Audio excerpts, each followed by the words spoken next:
We used to live on the Clarence River, so probably I was about 5 or 6. My great-grandfather, he used to use just beer bottles or a jam tin that he'd take both ends out of and put a bit of timber in the middle of it to hang on. I remember going fishing with him. In the early days of fishing, they didn't have the money to buy the new U-Butte reels, and the beer bottles and the jam tins were the easiest thing to find. So I wish I'd have stuck with the 2 tins and a bit of wood.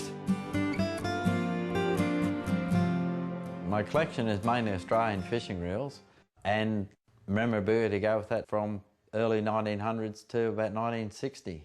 I was up at the Ipswich market one day and there was about 5 old fishing reels on split cane rods, and sort of got carried away and haven't stopped ever since, and I've never satisfied.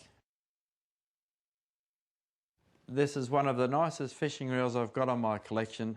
It's an Errol Bullen Atlanta reel. They were made by Fred Smith. This one was owned by Albert Jewell, who was a well-known game fisherman.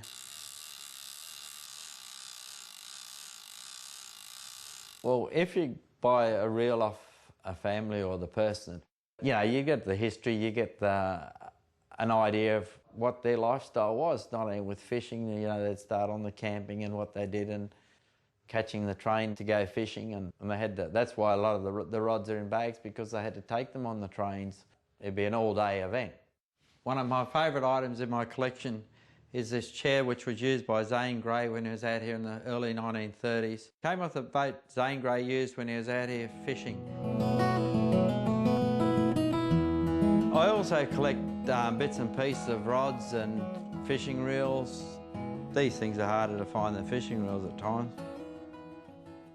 In my room, I think I've got about 12 to 1,300, and I've probably got another 300 out of my shed that I'm going to get round to fixing up one day.